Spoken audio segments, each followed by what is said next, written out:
Harfuch y Sedena atraparon a El Mango, el cerebro detrás de toneladas de cristal escondido en latas de fruta para exportación. Cada lata cargada era una parte de un plan mucho más grande y peligroso que nadie se atrevía a imaginar. Quédate con nosotros, porque lo que encontraron en la planta secreta fue tan aterrador que Harfuch pensó en retirarse definitivamente de la lucha contra los carteles. El escáner que arrancó la careta. La madrugada del 21 de abril comenzó como cualquier otra para el convoy de inspección federal. Una fila interminable de tráileres cargados de mercancías aparentemente inofensivas. Bajo la vigilancia de unidades tácticas de Sedena y personal especializado enviado por Harfuch, los operativos revisaban papeles, escaneaban códigos, verificaban sellos. No había alarmas, no había tensión, solo rutina, hasta que un escáner de rayos gamma detectó una anomalía imposible de ignorar. Antes de entrar en lo que encontraron, es evidente que la realidad era mucho peor de lo que cualquiera podía imaginar. Y esto no sería lo único que terminaría sacudiendo todo. El contenedor, etiquetado como mangos en almíbar para exportación, mostraba una densidad irregular imposible de justificar con fruta natural. La orden fue inmediata. Abrir, revisar, confirmar. Cuando las cajas metálicas cedieron, la verdad salió a la luz como una explosión. Latas selladas al vacío, etiquetas perfectamente falsificadas, y en su interior, cristales empaquetados con precisión quirúrgica. El conteo fue brutal. Más de 4.000 kilogramos de sustancias de máxima pureza listos para cruzar la frontera. Cada lata, cada frasco, era una cápsula diseñada para burlar escáneres, narices entrenadas, sistemas de aduanas. No era improvisación, era una obra maestra del camuflaje químico. Pero la mercancía no era el verdadero premio. Lo era el conductor, un hombre de rostro anodino, papeles impecables, pero cuyo nombre real hacía temblar los registros de inteligencia, alias El Mango. No un sicario, no un simple transportista, sino un operador de alto nivel especializado en el camuflaje químico de sustancias. Un eslabón estratégico que vinculaba laboratorios clandestinos de Jalisco con las redes de distribución en California. La detención no dio lugar a forcejeos. No hubo persecución. Lo capturaron frío, incrédulo, consciente de que esa noche su mundo se desmoronaba. Harfuch recibió la notificación directa antes del amanecer. No pidió más informes. No hubo espacio para errores. Ordenó la activación inmediata de un operativo inverso. Aislar el transporte, interrogar al capturado, rastrear el origen del embarque y bloquear cualquier intento de encubrimiento. Mientras la noticia aún no salía a la luz pública, los equipos de inteligencia cruzaban datos a velocidad de vértigo. El cargamento tenía una ruta perfectamente trazada, de una planta empacadora de conservas ubicada en Culiacán, a través de Tepic, rumbo a los puertos de Baja California. Una red construida para parecer legal, desde el primer sello hasta la última firma aduanal. El tiempo era el enemigo. En menos de 3 horas, se habían activado alertas silenciosas en Sinaloa, Jalisco y Nayarit. Se trataba de mucho más que un decomiso. Habían tocado la columna vertebral de un sistema de tráfico que disfrazaba toneladas de sustancias en exportaciones tropicales. El Mango no resistió mucho bajo el primer interrogatorio. En sus primeras declaraciones, reveló 2 verdades críticas. La sustancia había sido empaquetada en una planta registrada como exportadora de frutas, y el laboratorio de origen operaba bajo las órdenes directas de El Mencho. No se trataba de una célula suelta. Era parte del aparato central del cártel de Jalisco Nueva Generación. La planta empacadora fue localizada antes del mediodía. Un edificio discreto, rodeado de invernaderos, caminos de terracería, paredes recién pintadas. Todo parecía en regla. Personal uniformado, papeles de exportación en regla, camiones de refrigeración encendidos. Pero cuando las unidades tácticas rompieron el primer sello de seguridad, la fachada se desplomó como un castillo de naipes. No había frutas frescas, solo latas, miles de latas, cada una más pesada de lo que un mango o una piña podrían justificar. Al abrirlas, el olor químico invadió los pasillos. Cristales, organizados en capas finas, sumergidos en jarabe viscoso para ocultar su verdadera naturaleza ante cualquier inspección superficial. El conteo superó rápidamente 1 tonelada y 300 kilogramos adicionales de sustancias ilegales en estado puro. El destino: California, Texas, Arizona. Pero el hallazgo más devastador estaba escondido entre oficinas selladas, tras paredes falsas, una bóveda secreta, 3 laptops aún encendidas, archivos físicos repletos de rutas, cuentas bancarias en Panamá, empresas fachada en Colombia, contratos de exportación apócrifos, transferencias internacionales disfrazadas de fletes. El corazón financiero del tráfico no estaba en la sierra, estaba en oficinas refrigeradas, en papeles con membretes falsificados, en computadoras que operaban desde oficinas limpias y silenciosas. Todo apuntaba a una razón social registrada en Tepic, ligada a un nombre que se repetía en cada contrato, en cada orden de embarque, en cada transferencia: el hermano de El Mango. Harfuch no necesitó más para entender la magnitud de lo que acababan de encontrar. Llamó de nuevo a sus enlaces en la DEA. No era un decomiso. Era la apertura de una grieta en el sistema de tráfico más sofisticado que habían enfrentado. Desde ese momento, el objetivo ya no era solo cerrar una planta ni capturar un operador. El objetivo era demoler toda la red, el ecosistema que sangraba sustancias ilegales. La captura de El Mango fue solo la primera grieta. Harfuch sabía que detener un camión no bastaba para destruir un sistema construido durante años. Esa madrugada, mientras la planta en Culiacán era asegurada, otros equipos ya se movían de forma silenciosa hacia nodos secundarios. El enemigo había aprendido a disfrazarse de progreso. Cada lote, cada firma, cada trámite legal servía como coraza para toneladas de sustancias cristalizada. La guerra ahora era contra una red empresarial, no contra pistoleros. En menos de 6 horas se cruzaron datos de aduanas, exportadoras, registros fiscales y sellos de inspección sanitaria. Lo que surgió fue brutal. 42 permisos de exportación ligados al mismo grupo, 27 sellos de inspección sanitaria clonados, 14 empresas pantalla registradas en Jalisco y Sinaloa, todo camuflado bajo el negocio de frutas tropicales. Cada mango, cada lata de piña en almíbar era en realidad un contenedor químico disfrazado. Harfuch no ordenó redadas públicas. La estrategia era quirúrgica: detectar, aislar, cortar. Los equipos de intervención mixta, compuestos por Sedena, Marina e Inteligencia Financiera, recibieron coordenadas específicas.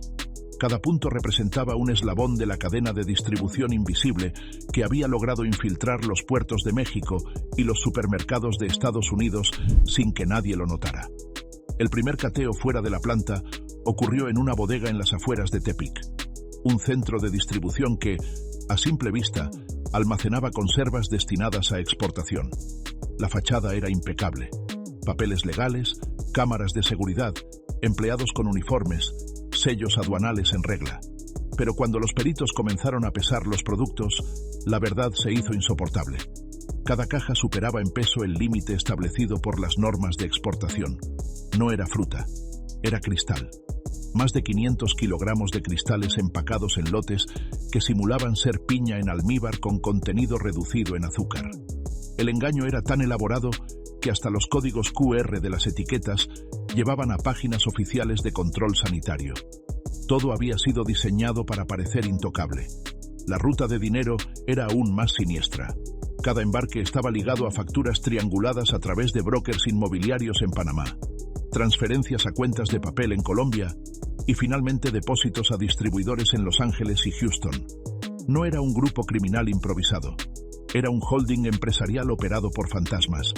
En una de las oficinas descubrieron algo más valioso que las sustancias: documentos encriptados que mapeaban la red de distribución en Estados Unidos, lotes de conservas enviadas a minoristas legales, supermercados de cadenas respetadas, distribuidores que jamás sospecharon que entre sus productos viajaba la muerte cristalizada. La sustancia no cruzaba la frontera oculta en dobles fondos o avionetas clandestinas. Viajaba declarada, sellada, facturada, vendida. Mientras la operación continuaba, la presión sobre los operativos se multiplicaba. Cada hallazgo confirmaba que estaban peleando contra un monstruo que se había disfrazado de economía formal. Los informes de inteligencia advertían que el cártel de Jalisco Nueva Generación había invertido más en logística empresarial que en armas durante los últimos 3 años. En Guadalajara, un edificio de oficinas en la zona financiera servía como sede principal de las exportadoras Fachada. Desde allí se manejaban las rutas de documentación, se gestionaban los permisos falsos, se firmaban los contratos de exportación. Un solo piso alquilado en un edificio de cristal coordinaba movimientos de millones de dólares disfrazados de comercio agroindustrial. Harfuch sabía que no bastaba con decomisar cargamentos. El objetivo era desmantelar toda la red, exponer las conexiones financieras, destruir las rutas legales. Cada nueva pista, cada nombre nuevo, cada cuenta bancaria identificada abría una nueva grieta en el esquema. Pero el enemigo también se movía. Correos electrónicos eliminados, servidores formateados, oficinas vaciadas antes de que los cateos llegaran. La carrera era contra el tiempo. Uno de los golpes más importantes llegó cuando un agente infiltrado localizó en una notaría pública de Guadalajara un registro clave. Una empresa agrícola limpia, que en realidad servía como pantalla para las exportaciones contaminadas. Los documentos ligaban a uno de los hermanos de El Mango, directamente con operaciones de transferencia de carga en puertos clave como Mazatlán y Topolobampo. La pieza que faltaba para completar el mapa no era solo las sustancias ni los contenedores, era la capacidad de infiltrar sistemas aduanales, manipular bases de datos, fabricar permisos de exportación a gran escala. La corrupción no era solo un rumor, era el pegamento que mantenía unida la estructura. En paralelo, las investigaciones descubrieron que el financiamiento de las plantas empacadoras no provenía de préstamos legales. Eran fondeadas por inversiones disfrazadas como proyectos de agricultura sostenible, promovidos a través de asociaciones de fomento económico en Nayarit y Sinaloa. Iniciativas que recibían hasta apoyo de organismos internacionales sin sospechar que servían de pantalla para operaciones de tráfico masivo. Cada avance, cada incautación, cada documento recuperado confirmaba lo impensable. Las sustancias no cruzaba escondida, cruzaba a plena luz, respaldada por papeles firmados, sellada por inspectores corruptos, transportada por camiones refrigerados de empresas registradas. El mapa crecía, también el riesgo. Mientras más profunda era la excavación, más evidente se volvía que la caída de El Mango no sería un golpe aislado. El mapa invisible del comercio envenenado. Mientras las plantas empacadoras eran aseguradas y los centros de distribución caían uno a uno, Harfuch dirigía su atención hacia la raíz financiera que mantenía el sistema respirando. Sabía que no bastaba con incautar cargamentos. Había que destruir la capacidad económica que alimentaba a la red desde las sombras. Había que cortarla donde más le dolía, en los bancos, en las inversiones, en las fachadas legales que la sostenían. El análisis de las computadoras incautadas en la planta de Culiacán reveló un patrón imposible de ignorar. Cada envío disfrazado de exportación tropical estaba vinculado a transferencias internacionales pequeñas, regulares, diseñadas para no despertar alertas automáticas. Las cuentas receptoras pertenecían a empresas de logística, corredurías agrícolas y fondos de inversión en Panamá, Colombia, Costa Rica y Miami. No se trataba de depósitos aislados. Era un sistema completo, una arteria financiera operando a nivel continental, disfrazada de comercio de bienes perecederos. Desde los invernaderos de Sinaloa hasta las cámaras refrigeradas en Ontario, todo el mecanismo giraba bajo la ilusión de legalidad. Los nombres que surgían de los contratos eran casi siempre los mismos. Sociedades anónimas registradas en Tepic, Guadalajara, Mazatlán. Empresas creadas ex profeso para recibir cargamentos agrícolas, que en realidad eran envíos químicos camuflados en conservas. La magnitud del negocio era monstruosa. Cada tonelada exportada generaba ganancias que superaban los 15 millones de dólares limpios una vez ingresados a territorio estadounidense. Pero lo más perturbador era que parte de esos recursos no regresaban a México. Se quedaban circulando en fideicomisos secretos, financiando nuevos laboratorios de síntesis, comprando voluntades políticas, adquiriendo tecnología de evasión aduanal. El veneno no solo cruzaba fronteras, también financiaba estructuras de poder que contaminaban el sistema desde dentro. Harfuch ordenó entonces una segunda fase de operaciones. No solo cateos, sino intervenciones financieras encubiertas.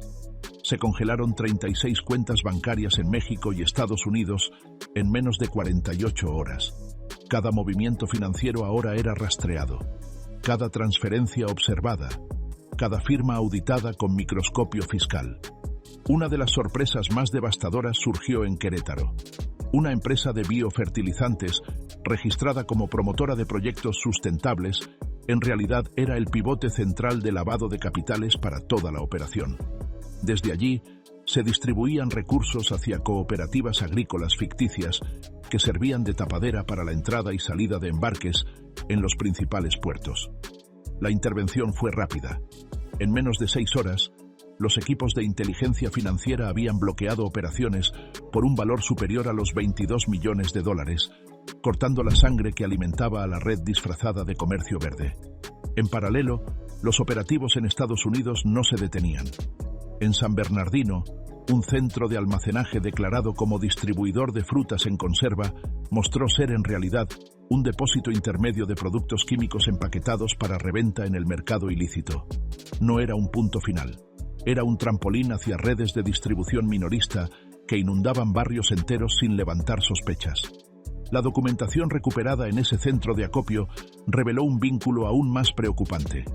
Varias cadenas de suministro agroalimentarias, legales y reconocidas, compraban productos sin saber que estaban financiando indirectamente una red de operaciones ilegales a gran escala.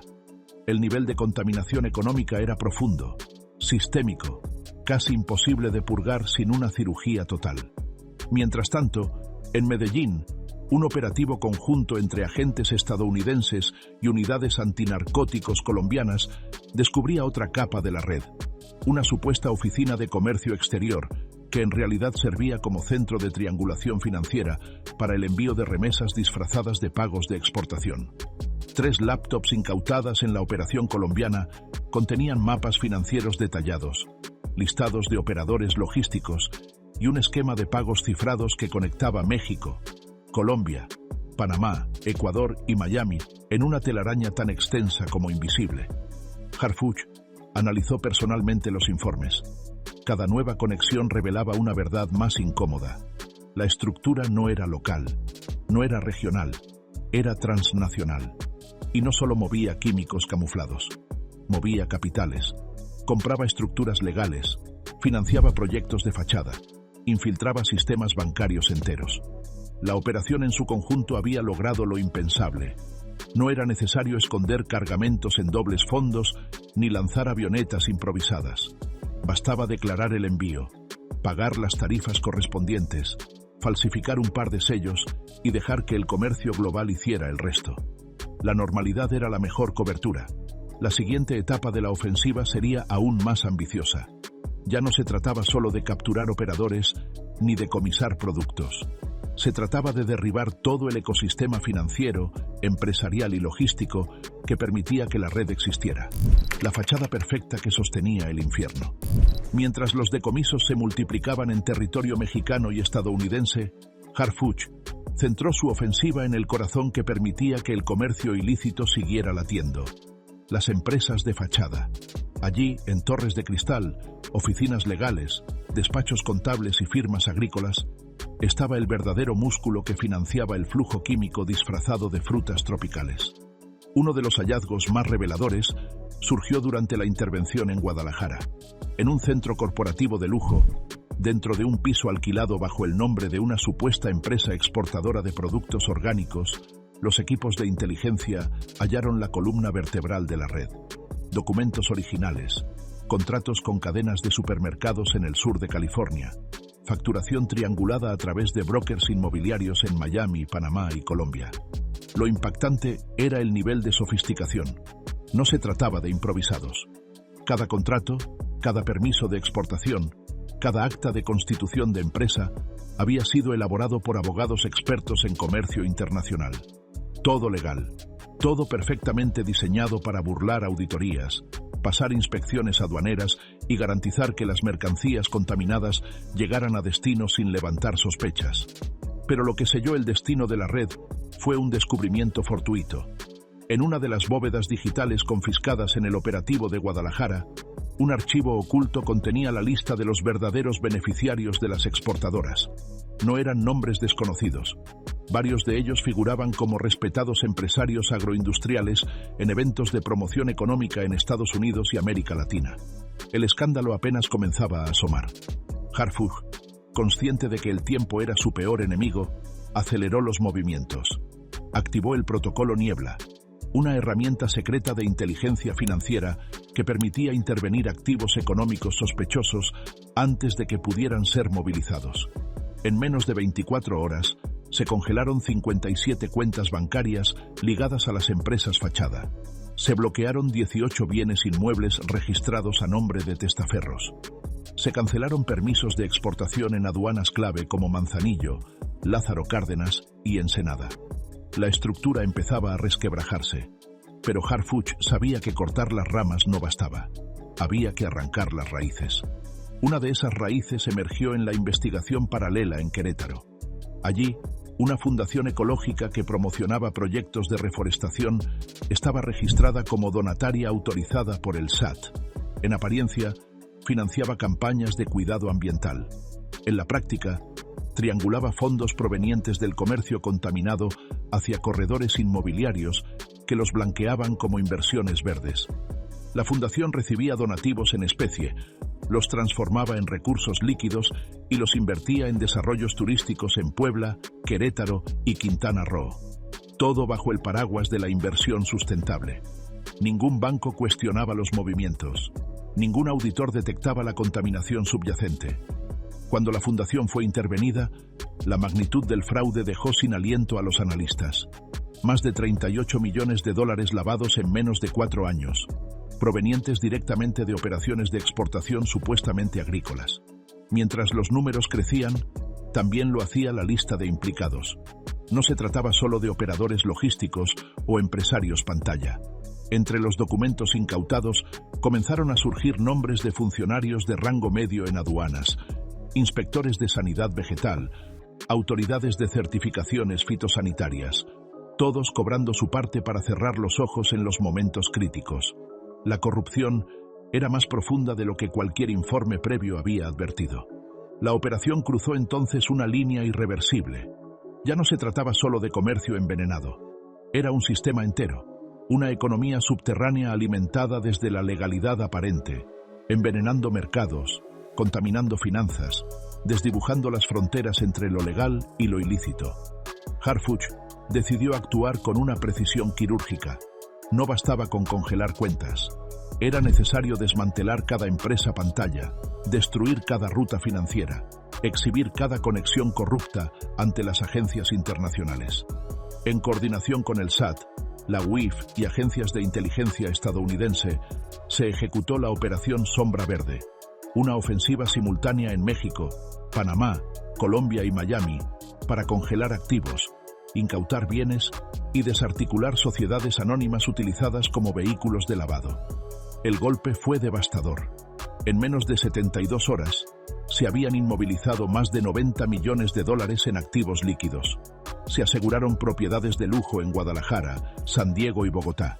Se clausuraron 13 exportadoras pantalla registradas en Tepic, Mazatlán y Guadalajara. Se emitieron órdenes de aprehensión contra 27 operadores financieros y testaferros. La red comenzaba a colapsar desde dentro. Pero no todo fue victoria. El enemigo, acorralado, comenzó a reaccionar. Varias rutas de exportación alternativas fueron activadas de emergencia. Nuevos operadores intentaron reconfigurar las rutas a través de puertos más pequeños, aeropuertos secundarios, corredores logísticos menos vigilados. La presión se multiplicaba. Era un juego de resistencia. Y Harfuch sabía que aún quedaba el golpe final: identificar al verdadero cerebro detrás de la expansión transnacional del comercio contaminado. Porque si el mango había sido la mano ejecutora, aún faltaba capturar la mente que había diseñado la estructura, financiado su crecimiento, blindado su operación. El enemigo aún respiraba, y el último asalto sería el más brutal de todos: la mente maestra detrás del comercio. Mientras las exportadoras falsas se derrumbaban, Las cuentas quedaban congeladas y los corredores financieros eran detenidos, Harfuch sabía que aún faltaba el objetivo más importante. No bastaba con cortar las rutas visibles. Había que capturar a quien diseñó la maquinaria entera, a quien no necesitaba cargar un arma porque su poder estaba en las firmas, en los contratos, en los sellos de papel. El nombre surgió como un susurro entre los documentos incautados. Un empresario joven, sin antecedentes, con oficinas de lujo en la zona financiera de Guadalajara. Oficialmente, era asesor de inversiones agrícolas y promotor de exportaciones sustentables. En realidad, era el arquitecto de la expansión internacional del tráfico disfrazado de comercio legal. Su modo de operar era impecable. No usaba comunicaciones directas, no firmaba documentos comprometedores. Todo lo manejaba a través de sociedades anónimas, fideicomisos opacos, abogados intermediarios y brokers con apariencia legítima. Sus movimientos eran tan meticulosos que durante años burló auditorías fiscales, controles aduanales y revisiones internacionales. La pieza que terminó de delatarlo fue un servidor incautado en un despacho contable en Zapopan. Allí, los analistas de inteligencia descubrieron un flujo de transferencias que partía de las supuestas exportadoras agrícolas hacia proyectos de inversión inmobiliaria en California y Miami. Las cantidades eran monstruosas. Cada operación implicaba millones de dólares trasladados mediante triangulaciones que parecían legales. El rastreo financiero llevó a un edificio de lujo en el corazón de Guadalajara. Un penthouse rodeado de cristal, accesible solo mediante ascensores privados, pertenecía a una empresa de energías renovables registrada como consultora internacional. La fachada era perfecta. Paneles solares en exposición, folletos de proyectos sustentables, certificaciones verdes colgadas en las paredes. Pero no había actividad real, solo transferencias financieras disfrazadas de inversión ecológica. La madrugada del 23 de abril, un equipo táctico irrumpió en el penthouse. No hubo resistencia. El objetivo estaba allí, rodeado de papeles, revisando en su computadora las últimas rutas de exportación que intentaban salvar. En la pantalla, abiertos, estaban los formularios de aduana para un nuevo lote de productos tropicales listos para salir desde Puerto Vallarta. La captura fue inmediata. En el cateo se encontraron 5 computadoras portátiles cifradas, 3 teléfonos satelitales, 2 discos duros externos y una carpeta física que contenía los nombres cifrados de operadores logísticos, funcionarios corruptos y contactos internacionales. También apareció una lista de proyectos inmobiliarios donde se lavaban las ganancias. Condominios en Miami, desarrollos turísticos en Tulum, complejos agrícolas fantasma en Jalisco. Cada ruta, cada dólar, cada carga embalada en latas de fruta llevaba su firma. La confesión no tardó. Bajo presión, reveló las conexiones con corredores financieros en Panamá, brokers inmobiliarios en Colombia, operadores de exportación en California y Florida. También confesó la existencia de una nueva fase de expansión: utilizar proyectos de energías renovables como fachada para el comercio químico internacional, disfrazando los movimientos como insumos agrícolas y materias primas verdes. El golpe fue brutal. Con la información extraída, Harfuch activó el segundo nivel del protocolo Niebla. Se bloquearon corredores de exportación enteros. Se congelaron propiedades valuadas en más de 120 millones de dólares.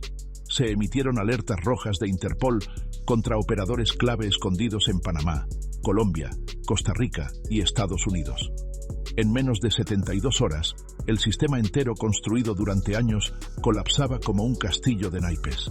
La caída del cerebro financiero dejó expuesto todo el ecosistema. De pronto, los contenedores de fruta tropical no eran solo mercancía contaminada, eran evidencia criminal. Cada lata, cada caja, cada permiso aduanal se transformaba en prueba documental para juicios internacionales. Las repercusiones fueron inmediatas. En México, se reestructuraron oficinas de aduanas en Baja California, Sonora y Jalisco. Se emitieron órdenes de aprehensión contra inspectores y funcionarios públicos que habían facilitado el comercio ilegal. Se destaparon redes de corrupción que alcanzaban sectores de sanidad vegetal, comercio exterior y certificaciones fitosanitarias. En Estados Unidos, las agencias de seguridad alimentaria iniciaron auditorías masivas sobre productos importados desde México. grandes cadenas de supermercados suspendieron relaciones comerciales con proveedores sospechosos. Las alertas sanitarias se expandieron en California, Texas y Arizona.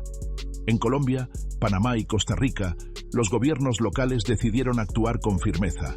Cerraron todas las oficinas de exportación que estaban relacionadas con el comercio sucio que estaba dañando a muchos. No fue una decisión fácil, pero era necesaria. También lograron deshacer complejas redes financieras que movían dinero de un lugar a otro para esconder su verdadero origen. Las rutas que usaban para evitar pagar impuestos quedaron completamente al descubierto, y no había manera de ocultarlas más. Sin embargo, lo más impactante no fue atrapar a una persona en particular. No se trataba de mostrar un rostro en las noticias y decir que todo había terminado. Lo realmente importante fue que lograron derrumbar un modelo entero de tráfico que se escondía detrás de una apariencia de legalidad. Era un sistema que, a simple vista, parecía limpio, elegante, profesional, pero por dentro estaba lleno de veneno que terminaba contaminando mercados enteros, sin que nadie sospechara al principio. Este sistema no dependía de armas ni de violencia en las calles para expandirse. No necesitaba amenazas ni disparos. Su fuerza venía de algo más silencioso y, en cierto modo, más peligroso. Contratos falsos, reuniones en oficinas lujosas, acuerdos firmados con sonrisas falsas. Era un monstruo que había cambiado su forma para adaptarse a un mundo cada vez más conectado, donde la corrupción se escondía detrás de trajes costosos y documentos legales perfectamente diseñados. Desde el primer momento, Harfuch entendió exactamente contra qué estaban luchando. No era solo una operación más. No era cuestión de decomisar unos cuantos productos químicos camuflados en cargamentos aparentemente legales. Él sabía que había que ir más profundo. Había que atacar el corazón mismo del sistema, desmantelar no solo las redes visibles, sino también todos los hilos invisibles que mantenían viva esta estructura peligrosa. El día 24 de abril, mientras los noticieros apenas empezaban a entender la magnitud de lo que estaba pasando, Harfuch ya estaba trabajando en lo siguiente. Se reunió en privado, en una sala cerrada, con los jefes de inteligencia de la Secretaría de la Defensa Nacional y de la Marina. Allí, no hubo discursos largos ni ceremonias, solo instrucciones claras y directas. La orden era sencilla pero implacable. No dejar piedra sobre piedra. No permitir que quedara ni el más mínimo rastro de este sistema. No dar respiro a quienes habían aprendido a disfrazar veneno como si fuera progreso. A quienes llenaban sus bolsillos mientras sembraban destrucción detrás de sonrisas y promesas vacías. La guerra había cambiado. Ya no era la guerra que se peleaba con balas. Era una guerra de documentos, de empresas fantasma, de trajes elegantes y de contratos oscuros. Era una guerra donde la verdad se perdía en papeles y donde el veneno llegaba más rápido que cualquier bala. Una guerra donde los enemigos no llevaban uniforme, sino relojes de oro y firmas de abogados. Y México, al igual que Colombia, Panamá y Costa Rica, también estaba cambiando. No solo estaban luchando contra criminales, estaban luchando contra toda una estructura construida para parecer legítima, mientras corrompía todo a su paso. El país entero estaba entrando en una nueva etapa, una donde el enemigo era más silencioso, pero no menos mortal. ¿Fue realmente el mango solo una pieza más? ¿O estamos frente a una red mucho más poderosa que aún sigue operando? Cuéntanos qué piensas y no olvides suscribirte y dejar tu like para más.